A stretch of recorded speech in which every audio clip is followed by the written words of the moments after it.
Os primeiros tópicos, eu não sei quão bom isso está na cabeça de vocês, que é de vetores, tá? Primeiro a gente começa com o produto escalar entre dois vetores, que é um tanto importante para a parte de trabalho e tudo mais.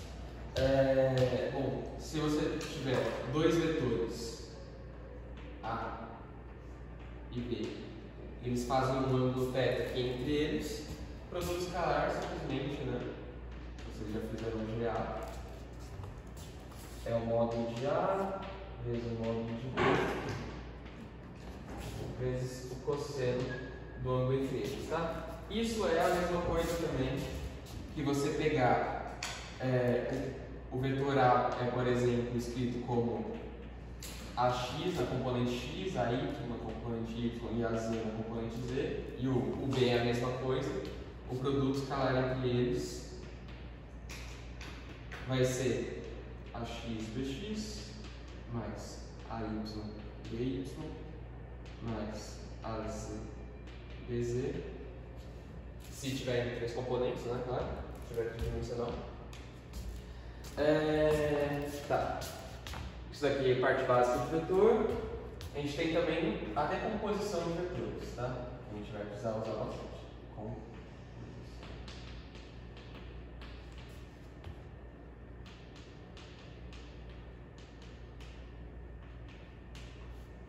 Tá, então se a gente tem um vetor aqui, vamos dizer que é um vetor de força, F. E aqui a gente tem o plano horizontal, o plano vertical, e ele faz um ângulo θ aqui com o plano horizontal. Esse tamanho aqui desse triângulo que ele faz, né, tanto que ele tem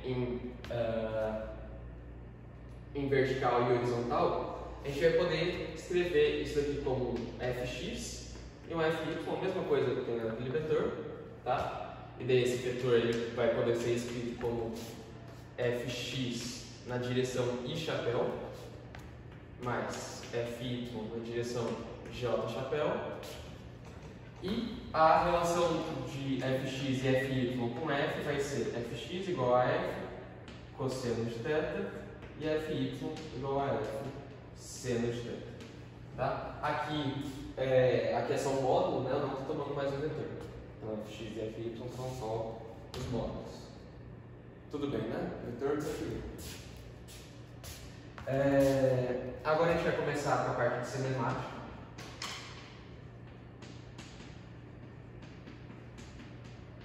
E para isso eu preciso saber. Todo mundo aqui fez PUV? Se vocês fizeram, tá. Vocês sabem bem o que é derivada integral, tranquilo, né? Tá. Então, para começar a parte de cinemática, a gente pode falar da velocidade. Se eu tomar uma velocidade média, eu posso fazer igual no ensino médio, que é a variação de. Eu vou colocar S aqui, porque é uma direção qualquer, seja horizontal ou vertical. A velocidade média é a variação da distância em relação ao tempo, né? Mas, se eu quiser ver a velocidade instantânea, que é a velocidade ponto a ponto no meu tempo, a velocidade instantânea vai ser a derivada da função posição em relação ao tempo. A mesma coisa acontece com a aceleração. Aceleração média é a variação da velocidade em relação. Às vezes eu fico trocando esses V's estilizados e o V normal, mas é tudo V, tá? A aceleração média é a variação da velocidade em relação ao tempo, e a aceleração, então, instantânea é a derivada da velocidade em relação ao tempo, que então é a derivada segunda da posição em relação ao tempo. Tá? Isso daqui é aceleração e velocidade instantânea, mas agora vamos começar com a parte de movimento em uma dimensão, tá? Que basicamente a gente só precisa de duas equações principais, que é a sorvetão, que eu não lembro o nome correto dela, mas eu sempre chamo ela de sorvetão, que é o S igual a S0 mais V0t mais AT ao quadrado sobre 2. Tá? S0 é a posição inicial, S a posição final, V0 a velocidade inicial, tudo mais. Eu posso ainda passar esse S0 para aquele lado e escrever como a variação de S sendo S menos S0, e daí eu vou ficar com o sorvetão como sendo ΔS, que é a maioria das vezes eu vou escrever desse jeito, tá? ΔS igual a V0t mais AT ao quadrado sobre 2. Tá? Além da sorvetão, a gente vai precisar da Torricelli. E com isso a gente vai conseguir resolver basicamente todos os nossos problemas unidimensionais e até bidimensionais. Tá? Então, Torricelli é velocidade final ao quadrado igual a velocidade inicial ao quadrado mais 2 vezes aceleração vezes ΔS. Tá? Se vocês quiserem, vocês não precisam copiar, talvez seja melhor para o ensinamento, mas eu vou disponibilizar as notas de aula, tá? Vai estar tudo escrito, então se vocês perderem alguma coisa, não se desesperem. Além disso, a gente pode escrever os gráficos, né? Para esses movimentos unidimensionais, que algumas vezes caem em provas. Quando eu fiz FEMEC, caiu na minha prova analisar gráficos, que era sobre se eu tenho uma função de x, x em relação a t, né, posição em relação ao tempo, e ele faz basicamente isso daqui. Vamos tomar aqui 3 pontos, então vou tomar aqui, aqui, então esse é, então esse é A, esse é B e o C está aqui no final desse parágrafo. Tá. Se eu quiser escrever o gráfico de velocidade em relação ao tempo, eu preciso analisar as derivadas, né? Já que a velocidade é a derivada da posição. Aqui, se eu tenho uma parábola é uma função quadrática e a derivada é uma função linear, né? Então, se a derivada nesse intervalo de 0 até A é linear, então a gente faz que o V vai ser mais ou menos assim, tá? Até o ponto A. Aqui não ficou bem como eu gostaria, mas aqui deveria ser mais ou menos linear, tá? Entre A e B é linear. E a derivada de uma função linear é uma constante, certo? Então a velocidade continua constante até B. E até C, ela faz uma parábola só que contrária, né? Então aqui era uma parábola positiva, postinho feliz. Aqui é uma parábola negativa, que é o rosto triste. Então aqui a derivada é negativa e eu vou ter uma parábola, é uma função linear, mas com coeficiente angular negativo, então eu vou ter uma queda aqui até C. E daí depois em C, se ela continuar constante aqui, ela vai ser a derivada de uma coisa constante a zero, então ela vai cair até o zero aqui, na verdade, né? Ela cai até o zero e daí continua. A aceleração é a mesma coisa, né? Aceleração em relação ao tempo. Aqui agora já está tudo linear, então a derivada de 0 até A de uma função linear é uma constante, e se aqui ela está crescente, ela é positiva, né? Então é uma constante positiva aqui.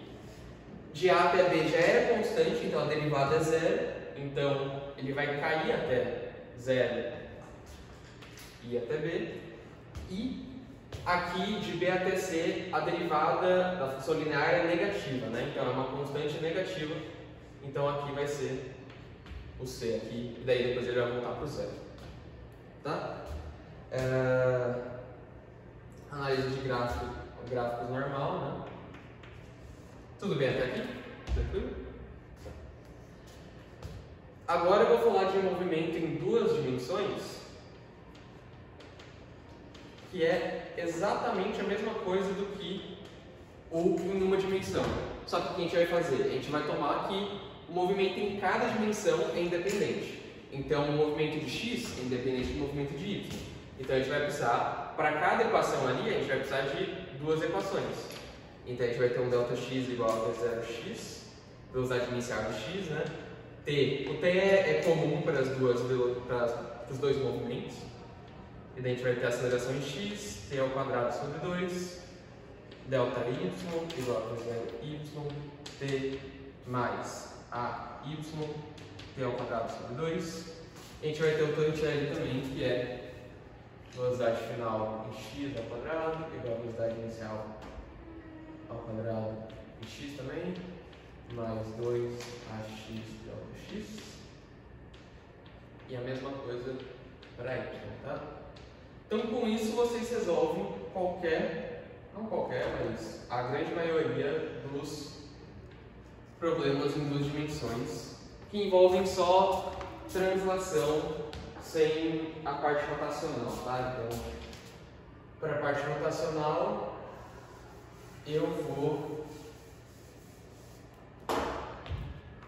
preciso definir a aceleração centrípeta, né?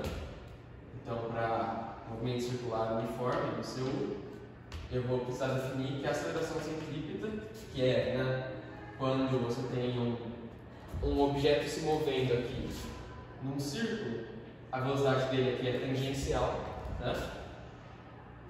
E tem uma aceleração puxando ele aqui, a aceleração centrípeta. O que essa aceleração centrípeta faz? Ela não altera o módulo da velocidade, mas ela só altera a direção da velocidade. Então, a velocidade aqui vai ser constante em todo o movimento, mas ela só vai alterar a direção da velocidade, né?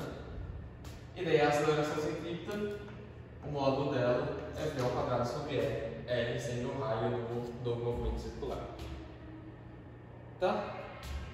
Para eu calcular o período, que é o tempo que demora para você girar totalmente uma vez na circunferência, a gente pode falar que, usar aqui V, né? V é o tanto de distância que ele percorreu pelo tempo, né? Só que o tanto de distância que ele percorreu é o comprimento da circunferência, né? Que é 2πr. Então isso aqui vai ser 2πr sobre t. Vou colocar o período aqui, né? Que é o tempo para ele fazer uma volta inteira. Então o período vai ser 2πr sobre v. Tá? Pode só apagar aqui essa parte?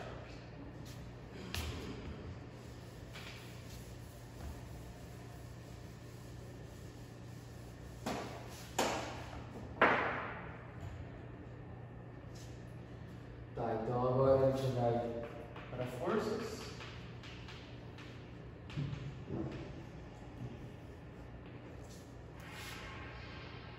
Para a parte de força a gente precisa das leis de Newton, né? Vocês já devem ter morrido de ver isso no ensino médio, mas é sempre bom relembrar. Óbvio que eu vou relembrar de uma maneira bem resumida, que é a primeira lei da inércia, né?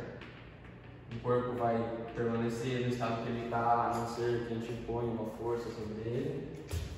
A segunda lei é a soma das forças. Então, a soma de toda força externa sobre um corpo tem que ser igual a massa vezes a aceleração desse corpo. E aqui lembrem da parte vetorial. E a terceira lei, né? Ação e reação.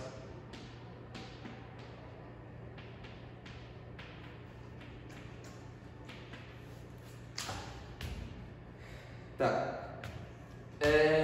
E também a gente precisa lembrar a parte de equilíbrio, que é se o corpo está em equilíbrio, ou seja, ele não tem uma aceleração, ele não está se movendo, ele pode estar se movendo, mas não está acelerando, então a somatória das forças no corpo tem que ser zero, tá? Isso daqui a gente vai usar em quase todo exercício de força, então é sempre bom lembrar, tá?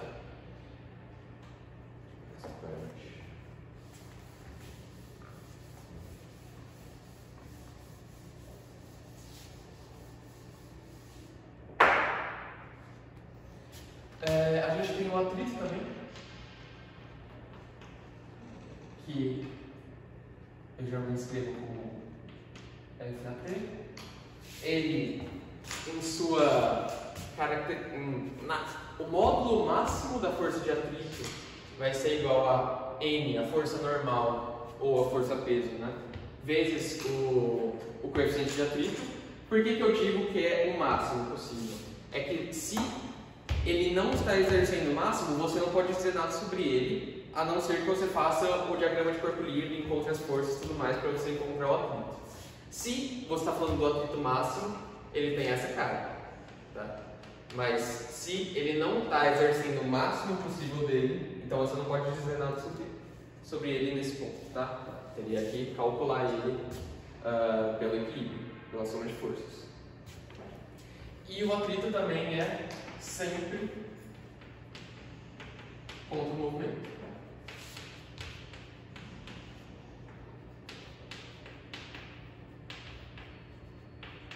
Tá?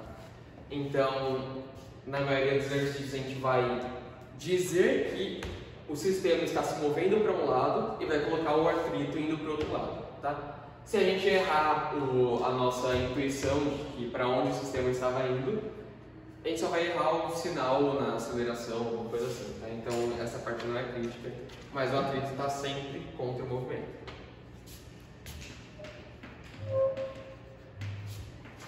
A gente precisa também do plano inclinado, né? Então se a gente tem um plano aqui inclinado, tem uma massinha aqui, ela vai ter uma força peso para baixo. Mas essa força-peso ela pode ser decomposta nesse eixo aqui do plano inclinado, né? Então eu vou chamar de x' e y'. Ela pode ser inclinada, ela pode ser decomposta nesse novo plano, que vai ficar um px aqui e um py aqui, né? E daí a massa vai sofrer uma força normal também, e talvez, se o plano tiver atrito, o atrito vai estar contra o movimento, que obviamente o movimento é para ele cair, então o atrito vai estar indo para cima. Tá? Esse px e py, vocês podem calcular eles, né? Aqui tem um ângulo θ. Dá um pouquinho de trabalho calcular, quer dizer, não dá um pouco de trabalho, mas é um pouco difícil perceber qual que vai ser o ângulo θ aqui nessa decomposição de vetores, tá? Porque, não sei se vocês já fizeram isso por vocês mesmos, né? Mas eu recomendo vocês a fazerem, né? Encontrar qual seria a decomposição do vetor força aqui, do vetor peso, mas eu coloco para vocês que Px vai ser Pseno, tá? Então, é o oposto do que a gente estudou na decomposição de forças lá que a gente viu antes. Por isso que eu digo para vocês fazerem por vocês mesmos para ver os ângulos aqui corretos. Tá?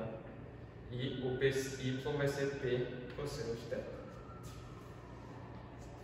Mas caso vocês não saibam fazer, a gente tomar esse plano aqui, tem o θ, daí o y, o P está aqui, e daí você tem que fazer um jogo de tipo assim, o θ, aqui tem um ângulo reto, né? Vai ter o θ e vai ter esse ângulo que eu vou chamar de alfa. E daí esse ângulo tem que ser complementar. A gente está querendo achar o ângulo aqui, com esse PI, que estaria aqui, né? Ele mais esse tanto aqui, esse ângulo que eu não escrevi, eles têm que dar 90 graus, né? Que tem que ser reto. Então esse ângulo aqui tem que ser θ, já que ele é complementar aqui. Se esse ângulo é θ, a gente pode girar isso daqui, a visão, e vocês vão ver que isso daqui estaria, o P estaria para cá, se vocês entortarem um pouco a cabeça. O P vai estar para cá, vai ter o θ, vai ter o PY, então justamente PY é igual a P cosseno de θ, que é algo que a gente tinha feito lá na decomposição de vetor, mas isso aqui sempre pode acabar pegando vocês. Assim, pelo menos eu tinha uma grande dificuldade de fazer isso antes. Mas é sempre bom, né? Tá. Sabendo tudo inclinado, agora a gente só precisa saber a última força, que é a força de mola. Aqui eu estou colocando as forças características, tá? Que podem aparecer com mais frequência, mas existem inúmeras forças.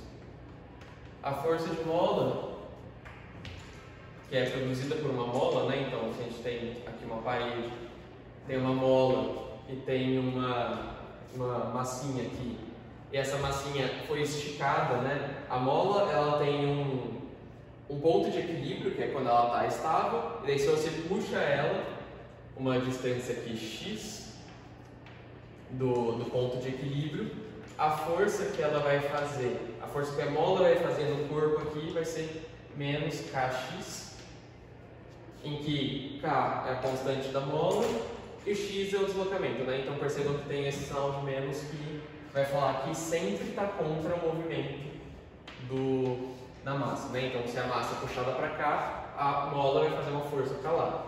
Se a massa empurra a mola, né, ela comprime a mola, a força vai ser para cá.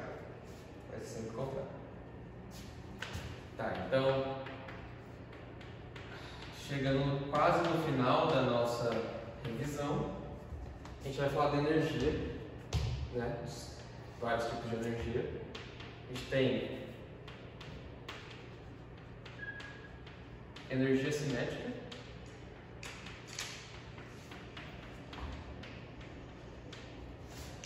que a energia cinética eu geralmente chamo de K, tá?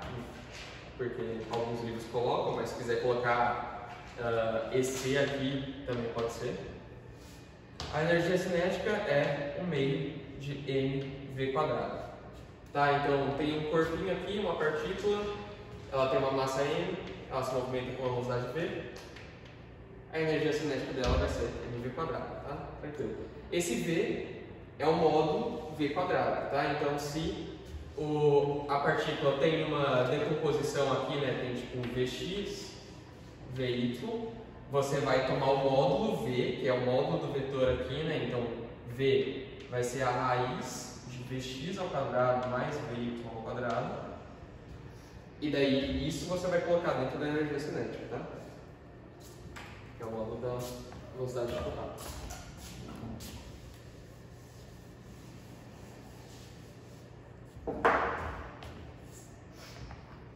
A gente também tem o trabalho, que ele é dado por uma integral de f dl. O que é o trabalho? É o tanto de energia que você tem que empregar para mover alguma coisa, tá? Então, se eu tenho essa cadeira, eu tenho que empregar um tanto de energia para mover ela, e eu vou aplicar uma força, e eu vou mover ela por um tanto de espaço df, né? Isso aqui seria um movimento infinitesimal. Então, se fosse um movimento muito pequeno, eu aplico uma força e isso vai me gerar, o trabalho vai ser a energia que eu preciso para mover esse objeto. Percebam que eu tenho os vetores e eu tenho um produto escalar aqui, que é o que eu revisei lá no começo. Por quê? Porque se eu tenho uma força para cá, eu estou querendo puxar uma caixa, a caixa está no chão aqui, ou a mesma coisa dessa cadeira, eu estou querendo puxar a cadeira para lá, só que eu aplico uma força mais ou menos inclinada. O meu deslocamento é para esse lado, mas a força está para esse lado, está na diagonal aqui. Então eu vou precisar fazer o produto escalar entre os componentes. E daí depois eu vou integrar eles, tá? Por que é importante integrar? Porque se a gente for tomar o trabalho que uma mola faz no corpo, a mola depende da posição, e se eu for integrar na posição aqui, vai aparecer um x², que vai ser da energia potencial da mola, que eu já vou escrever aqui daqui a pouco. Tá? Você também tem o teorema do trabalho de energia cinética.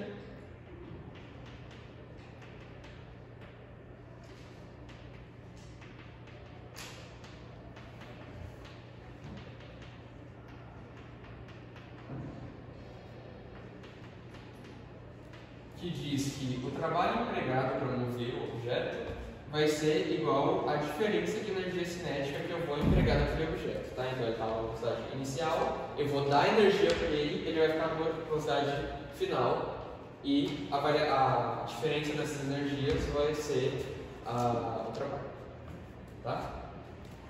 Agora a gente fala de energia potencial.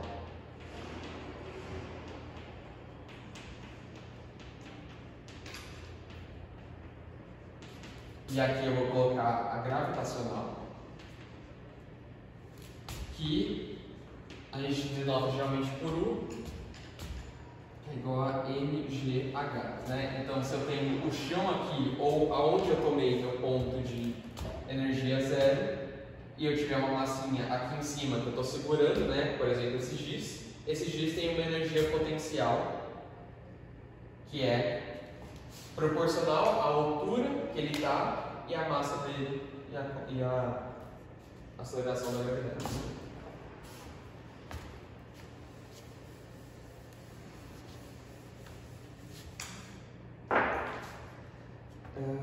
Deixa eu ver, tá, então eu tenho também que falar da potencial elástica.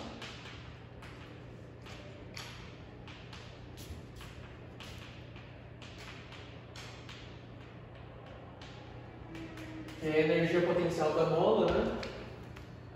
E ela vai ser, potencial elástica, vai ser kx² sobre 2. Que é justamente como se eu fosse calcular o trabalho que a mola faz. E a gente pode definir a energia potencial como você tem a capacidade de gerar trabalho nessa taxa de energia, né? Então, justamente, como a gente vai ver daqui a pouco, você vai ter a conservação de energia, então uma se transforma na outra. Então, por isso, faz relação, nós vamos tirar o trabalho daquela força ali, vai dar essa energia potencial, tá? E, justamente, a equação que eu posso, quer dizer, não é a equação, mas o conceito que eu posso dizer que é um dos mais importantes da física e de FEMEC, com certeza, que vocês vão usar muito agora e muito na parte da P2, que é a conservação de energia, tá? Que é, se você não tem forças dissipativas, se você não tem atrito, por exemplo, que é alguma coisa que vai dissipar energia por calor, por som, por alguma coisa assim, vibração, se você não tem essas forças dissipativas no seu sistema, então a energia inicial do seu sistema em um certo ponto vai ser igual à energia final, tá? Mas, e se eu tenho, primeiro vou escrever aqui, então a energia, se eu quiser escrever energia mecânica, né, ela vai ser a energia potencial inicial mais a soma das energias, energia cinética inicial mais a soma das energias potenciais, qualquer que ela seja, gravitacional, elástica, isso vai ser igual às suas componentes finais também. Mas e se eu tenho dissipação de energia? O que eu faço? A energia ainda assim vai se conservar, né? A energia não é destruída assim do nada. A energia foi para algum lugar. Mas a questão é que você tinha a energia inicial e a final vai ser a inicial menos aquilo que o atrito dissipou, certo? Ou que alguma força dissipativa dissipou, né? Então você vai ter que Kf mais o F, que é a energia final, vou escrever a energia final, ela vai ser a energia inicial menos o trabalho da força de atrito ou o trabalho de alguma força dissipativa. Tá, então você pode escrever, se quiser deixar tudo positivo, vai ser energia inicial da energia final mais trabalho da força de atrito. Tá? Então, isso daqui é muito importante porque a gente sempre sabe que a energia não vai embora do nada. A gente tem que contabilizar ela e alguns exercícios você vai precisar contabilizar a energia que o atrito dissipou, tá? Além disso, a gente tem no último tópico a potência. Se eu quiser escrever uma potência média, ela é a variação da energia em relação ao tempo. Então, por exemplo, o chuveiro ele tem uma potência tal de, sei lá, 4.800 watts e esses 4.800 watts quer dizer o tanto de energia que o chuveiro consegue dar para a água em termos de calor por tempo, né? Então, watts seria joules por segundo, então o chuveiro consegue, chuveiro de 4.800 watts, consegue dar 4.800 joules por segundo para a água que está passando ali no chuveiro. Isso aqui é a potência média, se você quiser calcular ao longo de um grande tempo, mas se você quiser calcular a instantânea, que é para cada ponto da sua energia que vai vir em função do tempo, você tem que tomar a derivada. Tá? Acabamos com a parte aqui de revisão. Alguém tem alguma dúvida em relação a alguma coisa? Não? Tranquilo, né?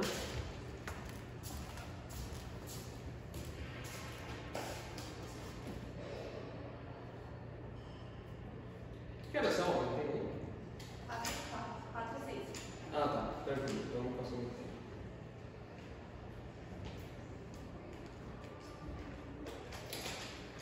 Tá, eu separei 6 exercícios que alguns têm cara de prova. Quando eu fiz FEMEC, alguns parecidos caíram na minha prova. Então, eu acho que é bom estudar isso.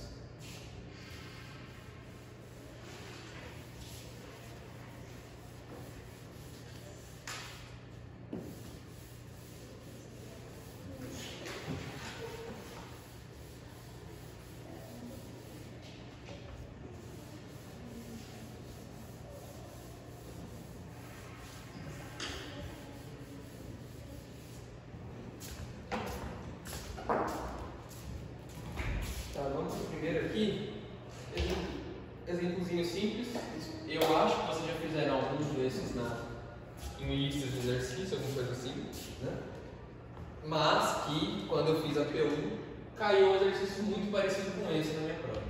Tá? No máximo ele muda o que ele está pedindo ali. Nesse caso é um canhão que está atirando para cima, então eu tenho um canhão aqui que ele vai atirar a bola numa velocidade que faz ângulo de 45 graus aqui, eu vou colocar até com a horizontal, né?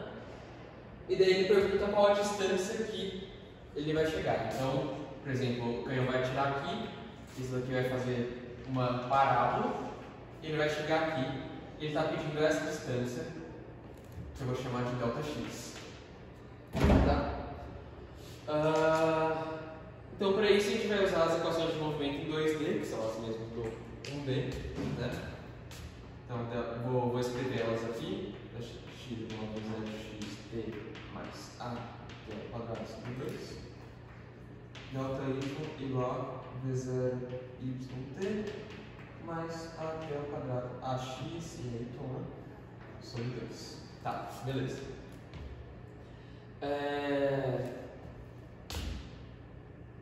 Em x, aqui a gente só vai ter basicamente a aceleração da gravidade, né? A gente tem a aceleração da gravidade aqui para baixo.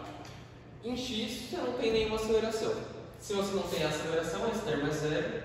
E o ΔX, ele só depende da velocidade inicial em x e do tempo. Tá. Como que a gente calcula esse tempo? A gente vai precisar usar o movimento dele em y. Como que a gente faz isso? A gente pode dividir o movimento em y em 2, né? Porque primeiro ele vai subir, depois ele vai cair. E uma coisa interessante é que para que ele suba e depois ele caia, aqui em cada ponto ele vai ter uma velocidade até que chegue um ponto máximo da curva em que a velocidade é zero, em y, certo? Se ele estava com velocidade para cima, depois ele está com velocidade para baixo, em algum momento ele tem que ter uma velocidade de y zero. Então a gente vai usar isso, a gente vai pegar só a parte da subida primeiro e vai calcular esse tempo que ele demorou para subir, tá? Então aqui eu vou chamar de... Vou falar que ele chega numa altura aqui h, tá? Então primeiro vou colocar subir. A gente vai ter h igual a v0 yt. Agora é o seguinte, a gente colocaria a aceleração, mas a aceleração ela está contra o movimento. Então a bala de canhão está subindo e a aceleração está para baixo. Por isso a gente precisa colocar um menos aqui, gt, vou colocar um ts que é o t da subida, quadrado sobre 2, tá? Se menos, justamente porque está contra o movimento. Se estivesse a favor, podia colocar o mais, sem problemas. Beleza. Só com isso eu não consigo resolver, né? Eu não tenho H, eu não tenho tempo. Mas a gente ainda tem o Torricelli, né? A gente pode fazer VFY ao quadrado, igual a 0y ao quadrado, menos 2GH. Né? O H é o tanto que ele andou. Beleza. Como a gente sabe que a velocidade final é zero, no final do movimento, no final da subida, isso aqui é zero. Então eu posso isolar eu posso, na verdade, fazer o seguinte: aqui vai ficar 0 igual a V0y ao quadrado menos 2GH. Agora eu vou substituir nesse H tudo que tem aqui em cima, né? O H é tudo que tem nessa primeira equação. V0y ao quadrado menos 2G. V0y t da subida menos G t ao quadrado de subida sobre 2.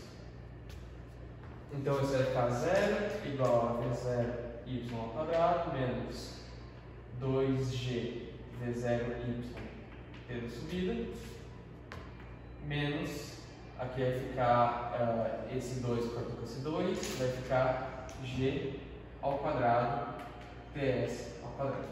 Beleza. Isso aqui é uma equação de Bhaskara, né? Como que você resolve isso? Você resolve por Bhaskara. Geralmente eu faço o delta de Bhaskara primeiro, que é b ao quadrado menos 4 vezes a vezes c. B, essa parte que acompanha ts. A, essa parte aqui de a quadrado menos g quadrado, né? E aqui v0, aquela parte. Então a gente vai ficar com delta igual a 4g ao quadrado v0 ao quadrado menos 4 vezes, aqui ficou mais na verdade, né? Tinha menos, com outro menos ficou mais. Então vai ficar 4g ao quadrado vezes c, que é v0 ao quadrado. Isso daqui, as duas partes são iguais, então o delta é zero. O delta é zero. Então a solução é única. E a solução vai ser, de subida vai ser simplesmente menos b, né? Menos b sobre 2a. Então isso aqui vai ser 2g v0y sobre 2a, que é 2g ao quadrado. Então você ficou com tempo de subida igual a v0y sobre g. Tá?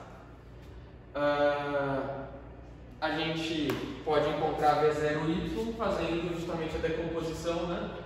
Como eu sei que a parte y é o v0 seno de θ, então o tempo para subida vai ser v0 seno de θ dividido por g. Tá?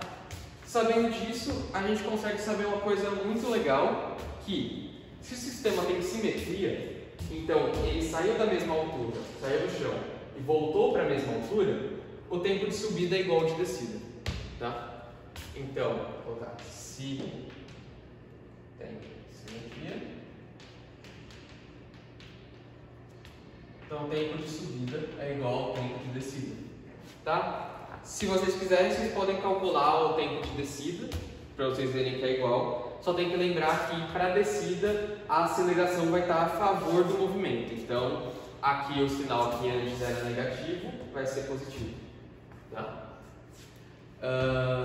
Então, se o tempo de descida é igual ao tempo de subida, o tempo total é a soma dos dois tempos, né? É TS mais 3D, isso é 2TS, que é igual a 2V0 sin de θ sobre g. Se eu sei disso, eu vou jogar agora nessa equação que eu já sei o V0x, né? Então, ΔX é V0x vezes o tempo total, que é 2V0 sin de θ sobre g. mas V0x é V0 cosseno de θ, né? Então ΔX vai ser, na verdade, V0 cosseno de θ vezes 2V0 seno de θ sobre G. E se vocês lembrarem de trigonometria, vocês sabem que o seno de 2x é 2 seno de x cosseno de x. Então, isso aqui você vai ter 2 seno de θ cosseno de θ. Então, ΔX é simplesmente V0 ao quadrado sobre G seno de 2θ.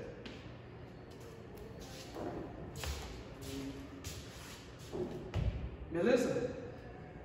Vocês já viram esse exercício tranquilo, né? Então, não tem muita dificuldade. Pode apagar, tá? Tá copiando? Só apagar. Ah, tá. Vamos apagar aqui.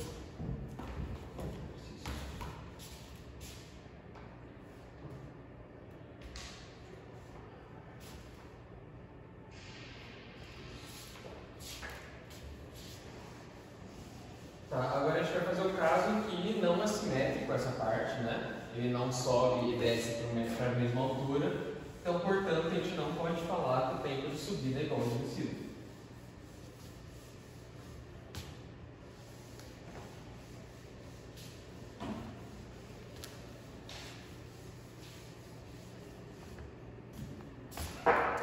Então, a pedra é lançada a partir do chão para cima de um edifício com altura H. Então é a mesma coisa, né? Tem o chão aqui, a pedra vai ser lançada para cima de um edifício de altura aqui, Hzinho, né? Isso é Hzinho. Tá. Considerando que o lançamento ocorre numa velocidade tal, fazendo o de chamar um θ aqui, e daí ele te dá o tempo em que ele executa, né? Então ele vai fazer o movimento aqui, vai chegar numa altura H total e vai chegar no topo do prédio e ele vai demorar 5 segundos para fazer isso. E então ele pergunta qual é a altura do prédio. Primeiro então a gente vai fazer a mesma coisa, né? Tempo de subida, tempo de descida. Para ser mais prático, como a gente já tinha feito isso, cadê? Aqui. Tempo de subida tinha dado V0y sobre G, certo? É exatamente a mesma coisa para subida. Então, isso aqui vai ser V0 seno de θ sobre G. Tá, tempo de subida. Ok? A gente tem o tempo total, que ele vai demorar para subir e para descer até essa altura do prédio, que é o tempo de subida mais o tempo de descida. Então, a gente pode isolar o tempo de descida aqui, que vai ser o tempo total menos o tempo de subida. E a gente vai usar isso nas equações de movimento, que é, para a descida, a gente vai ter um tanto que ele vai andar aqui, né? Então, ele vai andar, ele estava aqui, né? Ele está nesse ponto e ele vai descer até esse ponto. Então, em Y, ele vai andar Hzão menos Hzinho. Tá? Isso vai ser igual a V0, vou chamar V0y linha, tá? Tem descida, mas aqui, como ele está descendo e a gravidade está a favor do movimento, a gravidade está para baixo, então a gente coloca G, tempo de descida ao quadrado sobre 2. Tá. Essa velocidade inicial é a velocidade nesse ponto aqui, né? Mas essa velocidade é zero. Então a gente tem simplesmente que H menos Hzinho é G TD ao quadrado sobre 2. A gente tem esse tempo aqui, né? Então vai ficar Hzão menos Hzinho igual a G sobre 2. Tempo total menos o tempo de descida, que é V0 seno de θ. Desculpa, tempo de subida. V0 seno de θ sobre G. Agora a gente só precisa isolar o Hzinho, né? Então eu posso jogar esse H para aquele outro lado. Vai ficar menos Hzinho igual a G sobre 2 tempo total menos V0 estudante de θ sobre G, menos Hzão. Se eu multiplico tudo por menos 1, vai ficar Hzinho. Hzão menos G sobre 2, tempo total menos V0 estudante de θ sobre G. Tá? Então, o exercício é só isso, né? Só tem que... Era só uma questão de, como não tem assimetria, a gente tem que calcular os dois tempos, tecnicamente, né? Mas como a gente deu o tempo total, já só precisa calcular um deles. Então, exercício tranquilinho também. Vocês vão ver que em FEMEC, em geral, os exercícios não são muito difíceis, só precisa saber o conceito direito para acertar, mas as contas são quase que nenhuma. Tá? Tá, agora começa a parte legal, que é a parte de força, de equilíbrio de força. Tá, então a gente tem uma mesa com 3 blocos e a mesa tem um atrito cinético, um coeficiente de atrito cinético. E ele pergunta qual é esse coeficiente de atrito cinético e aí te dá a informação da massa dos blocos e da aceleração total do sistema. Então qual que vai ser o atrito? Para esse exercício, vamos desenhar aqui, e para qualquer exercício que envolva forças, a gente tem que fazer o diagrama de corpo livre de cada objeto no sistema, tá? Tá, então aqui a gente tem 1, 2 e 3. 1 vai ter o peso 1, né? O peso dele, e vai ter uma tração aqui, que é a tração 1, tá? Essa tração, ela vai se propagar ao longo da corda, né? Então tudo que está ligado na corda vai sofrer uma força de tração, tração 1. O 2, ele tem uma força peso, mas essa força peso está sendo balanceada pela normal, né? Vou deixar o 2 por último, acabar ele por último, porque eu vou colocar a força de atrito nele depois. O 3, ele tem a força, o peso dele, e uma força de tração, vou chamar de T3 aqui, que vai ser para cá também, no 2. Tá. O 2 é o único que está sofrendo força de atrito, né? Porque os outros dois estão pendurados, eles não vão sofrer força de atrito, obviamente. Mas o 2 está em cima da mesa e ele vai sofrer. A gente tem que decidir para onde está rolando o movimento do sistema, para a gente colocar a força de atrito. E a gente sabe que o bloco 3 é o mais pesado, então intuitivamente o sistema vai se mover para cá, né? O bloco 3 vai cair, o bloco 1 vai subir. Então, baseado nisso, a gente vai colocar que a força de atrito no 2 ela está para esse lado, porque ela tem que estar contra o movimento. Tá? Mas, novamente, se o sistema estivesse indo para o outro lado, essa força de atrito só ia mudar de sinal, tá? Porque o sinal que ia importar para ela ir para outra direção. Tá. Vamos escrever as equações de movimento de cada bloco. Aqui, vou começar pelo 1. O P1 ele tem uma força para baixo e uma força para cima. Como a gente disse que o sistema está se movendo para cá, então o 3 está caindo, então a gente vai falar que o T1 é maior do que o P1, tá? Porque se o bloco 1 está subindo, então o T1 é maior que o P1. E eu vou chamar que T1 é positivo nesse caso e P1 é negativo. Isso tem que ser igual a, né? Se eu for dizer uma questão vetorial, a soma vetorial de T1 com P1 tem que ser igual a M a 1 vetor, né? Só que como a gente já sabe os vetores, a gente sabe que os dois são opostos, então eu posso falar que T1 menos P1 tem que ser igual a M a 1, que é a aceleração do bloco 1. Mesma coisa para 2.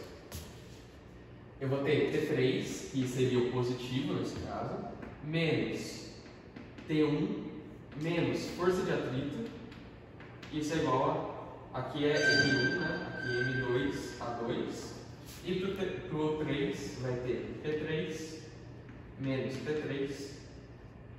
Isso é igual a M3A3. A questão é, não faz sentido eles terem acelerações diferentes, certo? Se o sistema se movimenta, ele se movimenta com uma aceleração só. Não faz sentido esse daqui ter uma aceleração e o bloco aqui ter outra, tá? Eles vão se mover todos com a mesma aceleração. Então eu posso tirar aqui o índice de cada aceleração, porque as acelerações vão ser as mesmas, tá? Outra coisa, eu quero calcular a tração? Não quero. Nesse caso eu não quero, tá? Mas eu poderia querer. O que a gente faz para se livrar das trações nesse problema? Percebe que se eu pegar a primeira equação, vou chamar 1, 2, 3. Eu pegar a primeira equação e somar com a segunda, aqui eu tenho T1 positivo, aqui eu tenho T1 negativo. Vou somar, os T1 vão se cancelar, tá? Então eu vou sumir com o T1 na jogada. Eu posso fazer isso porque a solução do sistema, se eu somar, se eu subtrair equações, se eu fazer qualquer coisa, a solução vai se conservar, tá? Então eu posso fazer isso de somar equações, beleza? Somei essa com essa e sumiu, mas eu não vou ter T3. Eu posso somar essa última equação, a equação 3, com a soma da 1 e da 2, que eu vou sumir com T3. O que isso vai ser então? Se eu somar as três equações, 1 mais 2 mais 3, o que vai acontecer? Eu vou sumir com todas as frações, né? Então eu vou ficar com P3 menos P1 menos força de atrito. Isso é igual à soma de todas as massas vezes a velocidade, né? M1 mais M2 mais M3. Beleza. Então agora eu posso substituir aquelas forças peso, né? Então vai ser M3G menos M1G menos a força de atrito. Já vou substituir a força de atrito. O que a força de atrito é? Se o bloco está se movimentando e o coeficiente de atrito que ele te deu é cinético, quer dizer que a força de atrito já está no seu máximo, tá? Ela só não vai estar no máximo quando ela não se movimentou ainda e ela vai movimentar, tá? Por quê? Esse apagador, se eu infligir uma força muito pequena nele, ele está parado, então ele tem um atrito estático aqui. Se eu infligir uma força muito pequena nele, ele não vai se movimentar, porque a força de atrito que ele tem consegue suprir a força que eu estou aplicando, né? Ela só vai existir conforme eu aplico força, mas ela vai suprir a força que eu estou aplicando. Só que vai chegar um momento que a força que eu aplico é tão grande que o atrito não vai suprir. Mas, se ele está se movimentando, ele já está nesse máximo que ele pode aplicar. Ou seja, a gente pode usar aquela equação que a gente usou na revisão, que é a força de atrito vai ser igual à força normal, nesse caso do bloco 2, vezes o coeficiente de atrito. E a força normal, nesse caso, é igual à força peso, que vai ser M2G. Isso vai ser a soma, igual a soma de todas as forças. M3 vezes A. Agora a gente pode usar aquilo de que a massa de 1 é M, a massa de 2 é 2M, a massa de 3 é 3M, para ficar 3Mg menos Mg menos 2Mg Mi igual a 6, aqui vai ficar 1 mais 2 mais 3, é 6, né? 6Mg, não, aqui é, em vez de G é isso. Aqui vai subtrair, né? 2Mg menos 2Mg Mi igual a 6MA. Aqui eu vou colocar em evidência o Mg e o 2, né? Vai ficar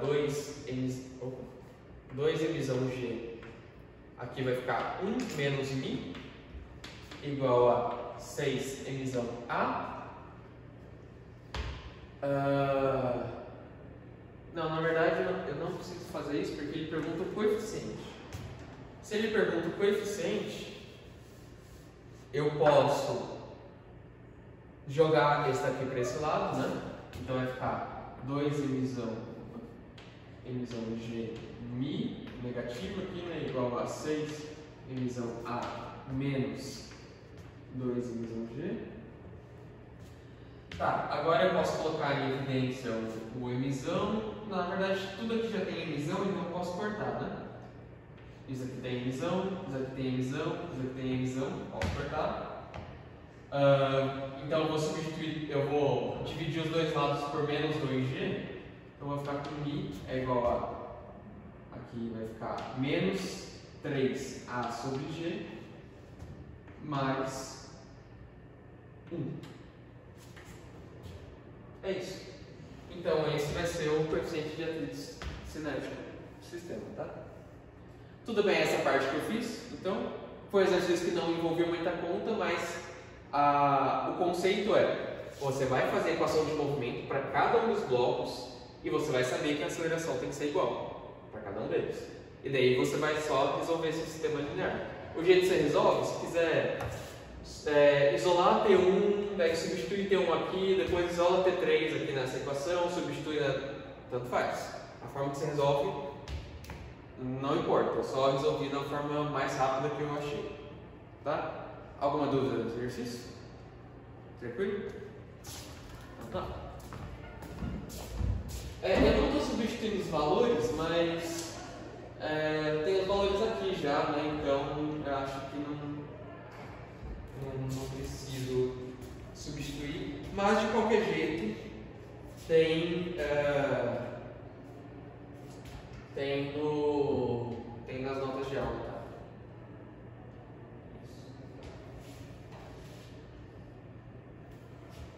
Agora a gente vai para o exercício que envolve a mesma coisa, mas agora em plano inclinado.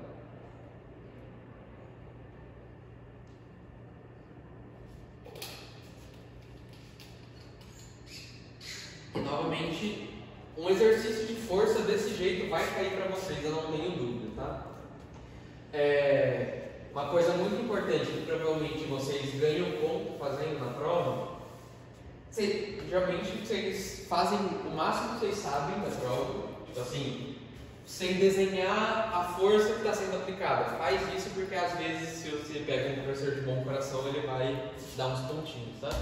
Mas com certeza vocês ganham ponto se vocês desenharem um diagrama de corpo livre, que é extremamente importante. Então sempre desenhem aquilo, tá? Vamos para o exercício, que é basicamente a mesma coisa. Então, tem dois blocos se equilibrando ali num triângulo equilátero. Eles são ligados por uma corda. E daí tem um atrito também. E ele pede qual que é a aceleração do sistema, né? Então, vamos desenhar aqui. O que quer dizer um triângulo equilátero? Os três lados são iguais. Se os três lados são iguais, o ângulo que tem aqui entre eles também é igual, tá? E esse ângulo, para todos esses ângulos serem iguais, você lembra que a soma de todos os ângulos dentro de um triângulo, dentro de uma forma, qualquer que seja, tem que ser 180? Não, é só de um triângulo. Acho que é só de um triângulo, né? A soma dos ângulos de um triângulo tem que ser 180, então cada um desses ângulos aqui é 60 graus, né? Essa é uma informação que o exercício não te dá, mas você tem que deduzir. Tá. Vou apagar isso aqui, só foi para falar essa parte do ângulo, mas vai me atrapalhar um pouco para fazer o diagrama. Tá, então eu tenho um bloquinho aqui, vai ter uma corda, vai ter outro bloquinho. Aqui é o bloquinho 1, bloquinho 2. Tá, cada bloquinho tem aqui o P2 e aqui o P1.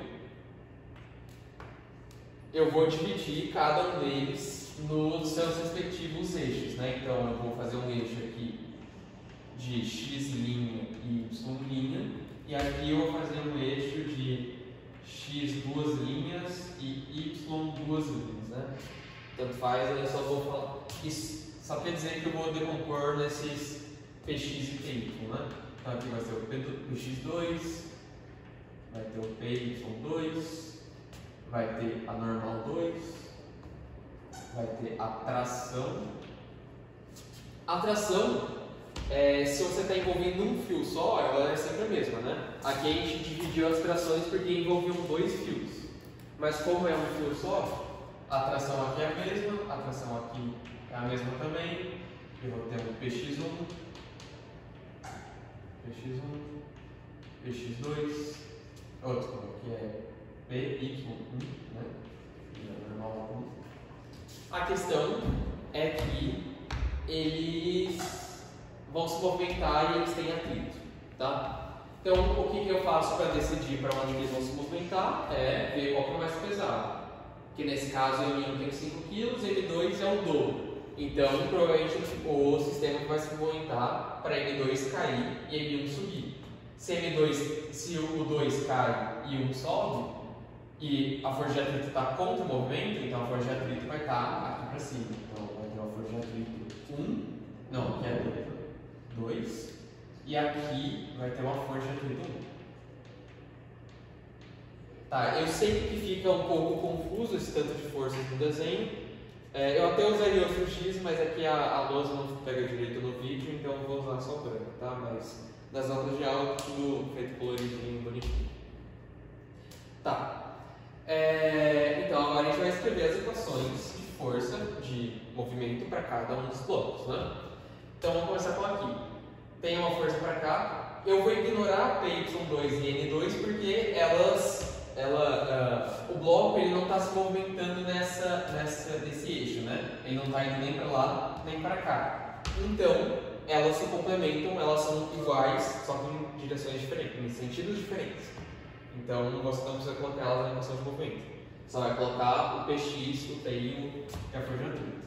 Então vai ser px2 menos força de atrito 2 menos T igual a M2 vezes A. Aqui eu já vou colocar o A como sendo um único para o sistema inteiro. Embaixo, ele está se movimentando para esse lado, então eu vou colocar esse como positivo, então vai ser T menos px1 menos força de atrito 1 é igual a M1. Beleza? Novamente, quiser resolver o sistema de qualquer jeito que você quiser, você pode resolver. Eu vou somar as duas equações para me sumir com a tração, mas novamente você pode querer coisas, você pode pedir para você calcular a tração. Então você poderia, se você sabe a aceleração, você isola a tração, simplesmente calcula, ou se você não sabe, você faz esse processo, calcula a aceleração e daí depois volta para calcular a tração, tá? Mas nesse caso, como não precisa, eu vou só somar as duas, então vai ficar px2 menos px1 menos força de atrito 2 menos força de atrito 1. Isso é igual à soma das massas. M1 mais M2. Opa, o A está para fora. Então, em evidência. Tá? Vamos relembrar aquela decomposição para plano inclinado, que é o oposto da decomposição normal, né? Então, px vai ser P seno de θ. Então, eu vou usar... Aqui, lembra que eu estou usando o θ igual porque é um triângulo equilátero. Mas se aqui fosse, por exemplo, um φ, eu poderia dizer que px1 é P seno θ e px2 é P seno de φ. Tá? Mas como eles são iguais, mas θ é igual a φ, então eu vou usar só um dos dois e no caso vai ser θ, que eu acho mais bonito.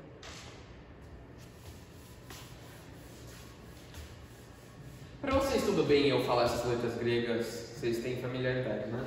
Porque eu já dei uma aula que estava falando várias vezes tipo ômega e tudo mais e a pessoa não fazia ideia do que eu estava falando. Então eu estava falando grego literalmente. Tá, vou jogar isso aqui na equação. Então vai ficar, aqui é P1, né? P1, P2. São os pesos diferentes. Então vai ficar P1 seno θ menos P2 seno θ menos força de atrito. Como é atrito cinético, novamente, ele já está no máximo, então é a normal vezes o coeficiente de atrito, e a normal é o peso, né? Nesse caso é o anormal, nesse caso é o PY, né? Então é o PY1 cosseno, não, calma, é o PY1 vezes μ menos, vou colocar aqui, menos PY2 Mi igual a M1 mais M2A. O que é o PY novamente? O PY1 é P1 cosseno de θ, PY2 é P2 seno de θ, e eu vou já substituir os P's, né, para os respectivos MGs. Então aqui vai ficar M1, vou colocar já tudo em evidência que tem seno de θ, tá? Vai ficar M1 menos M2 G seno de θ menos M1 mais M2 G cosseno de θ Mi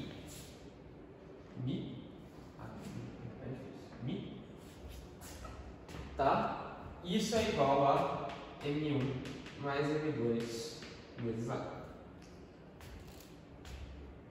Tranquilo? Agora, ele quer a aceleração, né? A aceleração total do sistema. Então, eu simplesmente eu divido os dois lados por esse M1 mais M2, né? Então, a aceleração vai ficar, vou colocar 1 sobre M1 mais M2 multiplicado por M1 menos M2 G seno θ menos Mi G cosseno θ M1 mais M2. Tá, acabou o exercício aqui, tranquilo, não é muita conta, como vocês podem ver, é só uma questão conceitual de você acertar o conceito que você precisa fazer. E vocês percebem que, eu não sei como vocês fazem as contas, mas eu só substituo os valores, nesse caso eu não estou substituindo, mas nas provas e tudo mais, eu só substituo os valores depois que eu sei que eu tenho uma equação que todas as variáveis são conhecidas, tá? Então aqui ó, a gente sabe a massa, a gente sabe a gravidade, por favor coloquem G igual a 9,8 e não coloquem 10, tá? Metros por segundo, importante escrever as unidades, sempre muito importante, vocês vão perder pontos se vocês não escreverem as unidades, mas novamente aqui tudo a gente conhece, eu não substituo valores antes de saber toda a equação que a gente precisa para resolver, porque é muito fácil você se perder se você começa a substituir logo no começo aqui. Então, achou o P, vai substituir a massa vezes a gravidade, vai ficar um número feio aqui, vezes seno, outro número feio, e assim vai. Vocês vão acabar se perdendo se vocês colocarem isso, que vai fazer tanto número que vocês não vão mais saber o que é cada coisa, tá? Então, tomem muito cuidado com isso. Tudo bem esse exercício? Tranquilo? Show, né? Tá, um outro exercício facinho em conta, mas não complicado, mas a pegada dele é mais conceitual. Que é, eu tenho um motoqueiro que ele vai fazer um looping vertical, que é igual aqueles globos da morte, né? Que a pessoa vai de moto assim e tenta fazer uma volta. Ele te dá o raio da volta e ele te dá a massa do homem e da moto para você resolver o sistema, tá? Como que a gente faz isso? A gente tem um loop e vai ter o cara aqui de moto. Vou chamar, como todo físico faz, o homem e a moto são uma caixa. Não estou ligando muito bem para o que eles são, mas a questão é que para que ele consiga fazer essa volta, ele tem que estar o tempo todo na pista, né? Se ele sai da pista, ele vai cair. Então é justamente isso que a gente tem que usar para resolver conceitualmente a questão, que é quando ele está subindo aqui, a cada momento, então vamos usar nesse momento aqui, ele tem uma força peso dele e ele tem a normal, certo? A normal é sempre perpendicular à superfície que ele está passando. Quando ele chega aqui em cima, ele vai ter a força peso e a normal vai estar apontando para cá também, tá? Ela pode não ter um módulo muito grande, mas ela vai estar apontando para baixo, porque está perpendicular à superfície com que ele está passando. Beleza? Qual que é, então, a velocidade mínima que ele tem que passar para conseguir completar o looping? É aquela velocidade em que ele está quase saindo do looping, ele está quase descolando. Se ele estiver descolando, se ele descolar do looping, não existe mais força normal, certo? Porque a força normal só existe se você está em contato com a superfície. A partir do momento que ele descolou, que é o limite que a gente quer estudar de quando ele descola, daí não vai ter mais normal, tá? Então ele vai ter só uma força-peso. Mas olha que engraçado, ele tem uma força-peso e ele está fazendo uma trajetória circular, né? E para isso ele tem que ter uma velocidade aqui, que é a velocidade mínima, e aqui ele vai ter uma aceleração centrífuga, que é uma aceleração que aponta para o centro. E para onde está apontando a força-peso? Para o centro da circunferência.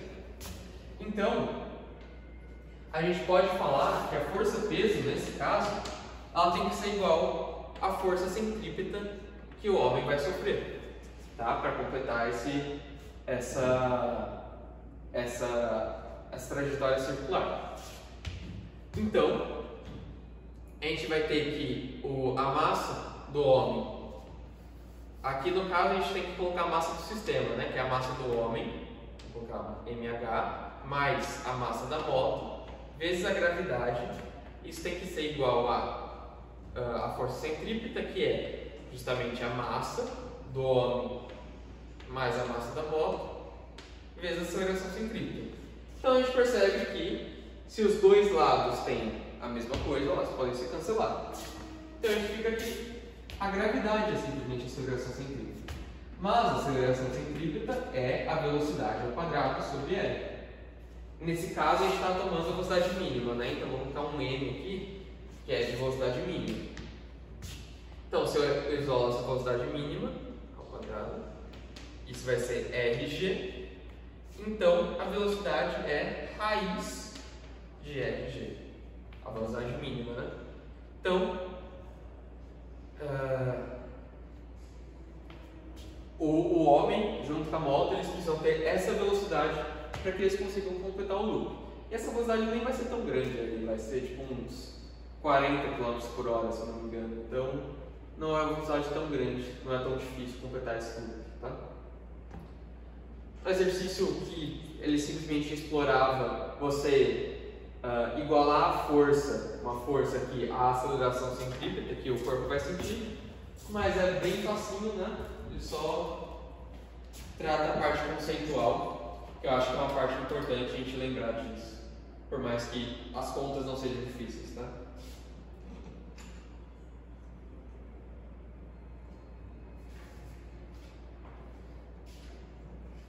Agora é o último exercício? Acho que sim, tá? Deixa eu ver que horas são. Passou uma hora? Passou uma hora e pouquinho. 1h20. Tá, então vamos para o exercício que é sobre conservação de energia. Acho mais legal. Mas que novamente não são difíceis os cálculos, né? A gente não precisa quebrar a cabeça mexendo um monte de variável e tudo mais. A gente só precisa saber bem o conceito que a gente resolve bem o exercício.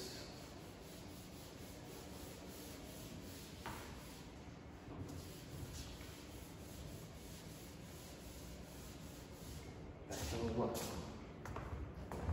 Então a gente tem um bloco que ele vai passar por essa trajetória aí.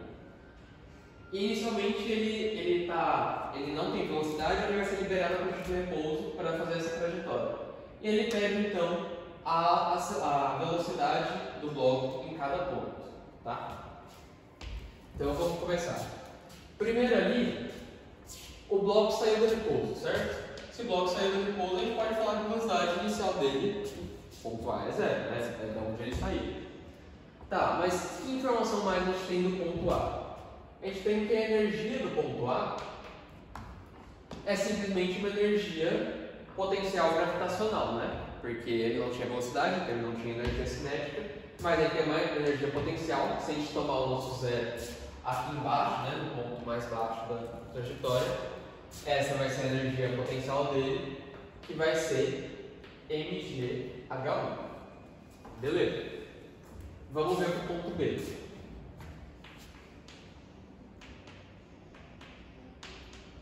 Para o ponto B, a energia em B é simplesmente uma energia cinética, né? Por quê? Aqui ele está no ponto mais baixo da curva, então ele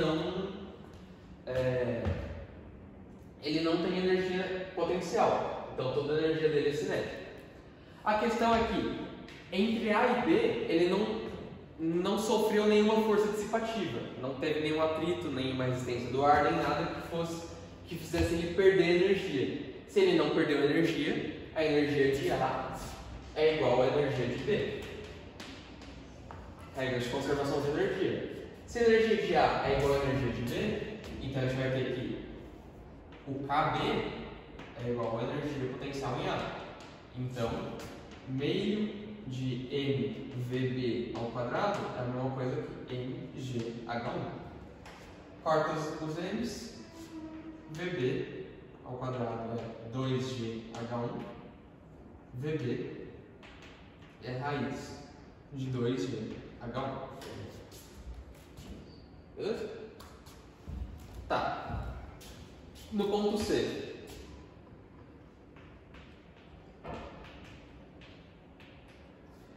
No ponto C, ele vai ter a energia em C, vai ser a energia cinética em C, mais uma energia potencial em C, porque ele está numa altura diferente da de zero. Tá. Novamente, entre B e C, ele não passou por nenhuma força dissipativa.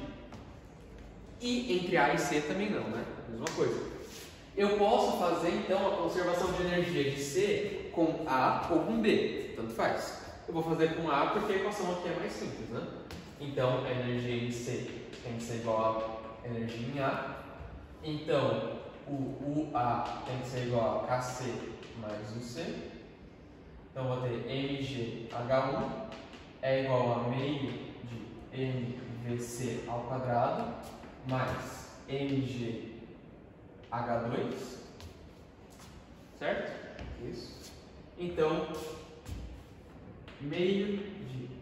Vou tirar os m's já, né? Já vou cortar os m's.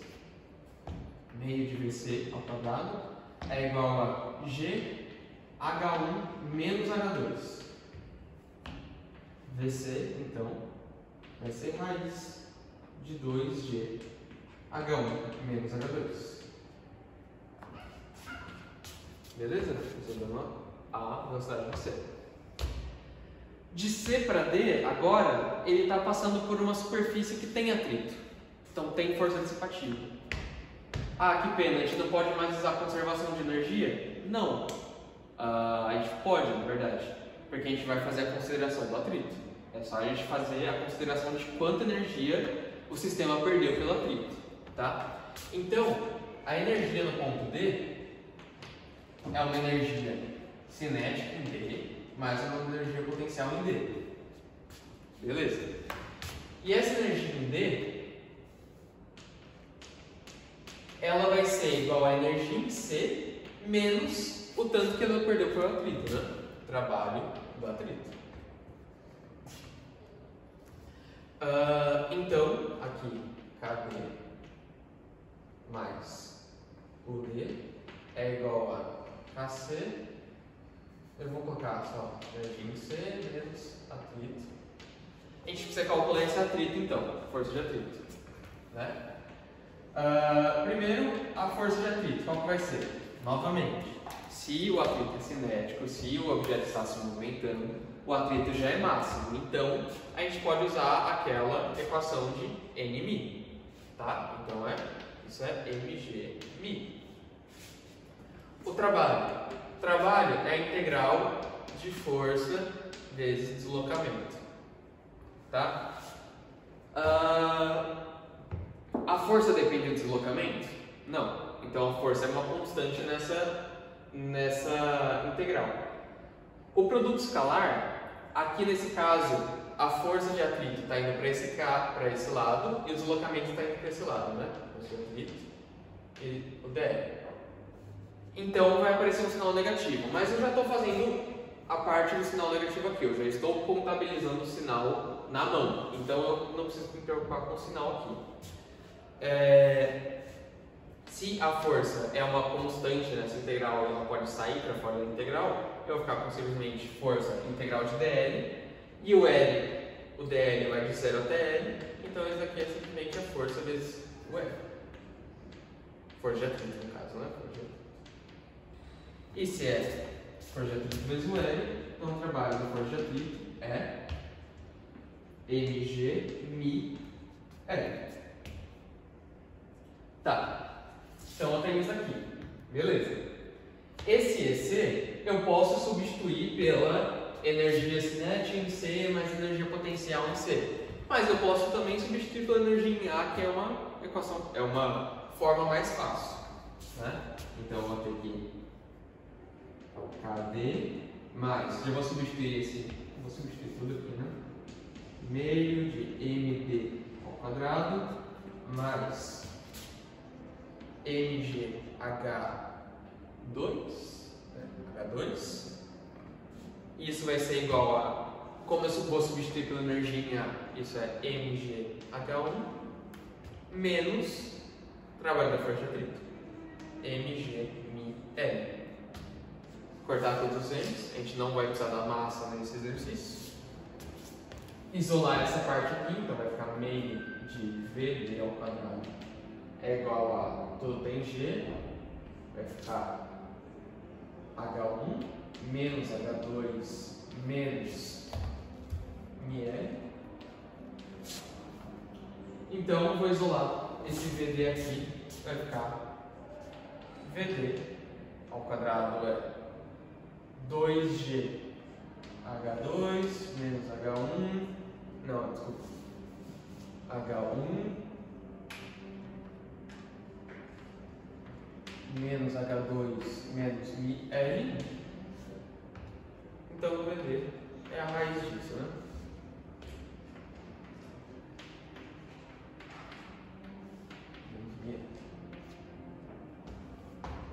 Então aqui é de substituir os valores para encontrar a resposta. Tá?